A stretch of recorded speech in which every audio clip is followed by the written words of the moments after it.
Your lender said no, and for a second, you probably felt like the whole dream just collapsed, like someone pulled the tablecloth and every dish shattered on the floor. But here's the thing, a rejection letter isn't a stop sign. It's a detour, and some of the most creative deals in real estate history were born the moment a bank said, absolutely not.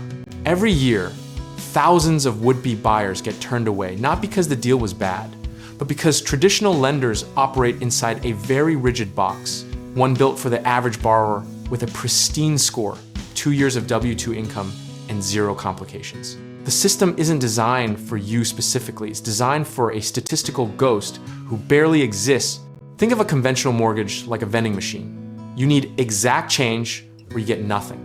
If your financial profile is even slightly crumpled, that machine just stares back at you with a blinking error code. So what actually happened when you got rejected? Most of the time, it's one of 4 things: credit score, debt-to-income ratio, self-employment income, or a property that the lender considered non-warrantable, which is just a fancy word for we don't feel like taking the risk. The irony is that none of those reasons actually mean the deal is bad.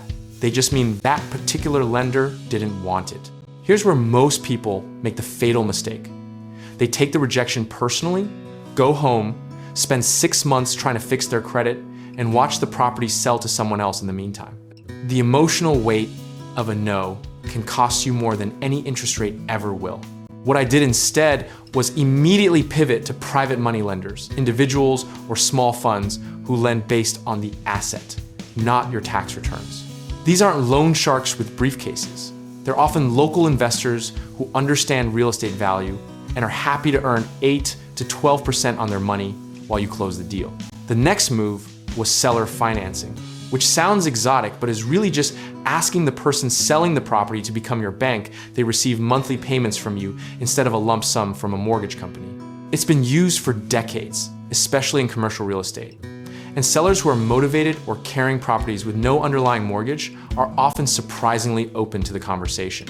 There's also the hard money route, which comes with higher rates but closes in days, not months. And sometimes speed is the entire strategy.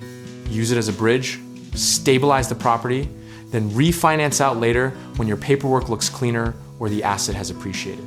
Historically, some of the best acquisitions in real estate came through exactly this kind of adversity-fueled creativity. Investors who couldn't get conventional loans were forced to negotiate directly, build relationships, and find terms that actually worked better long-term. Rejection has a funny way of pushing you toward deals that conventional buyers never even get to see.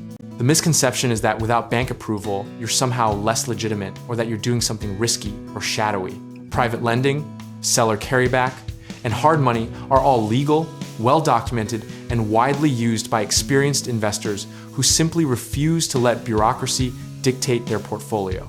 The practical lesson here is to always go into a deal knowing at least 3 ways to fund it, not 1, 3. If your primary lender falls through, you already have a conversation started with a private lender, and you've already asked the seller a casual question about their flexibility, so nothing is a surprise and nothing is a crisis. Discipline here means not overpaying just because you're emotionally attached to getting the deal done.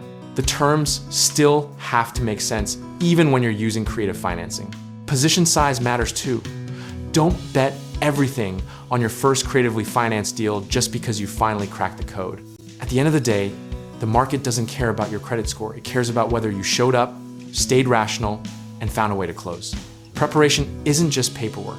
It's building a network of lenders, attorneys, and sellers before you need them so that a rejection becomes a reroute, not a roadblock.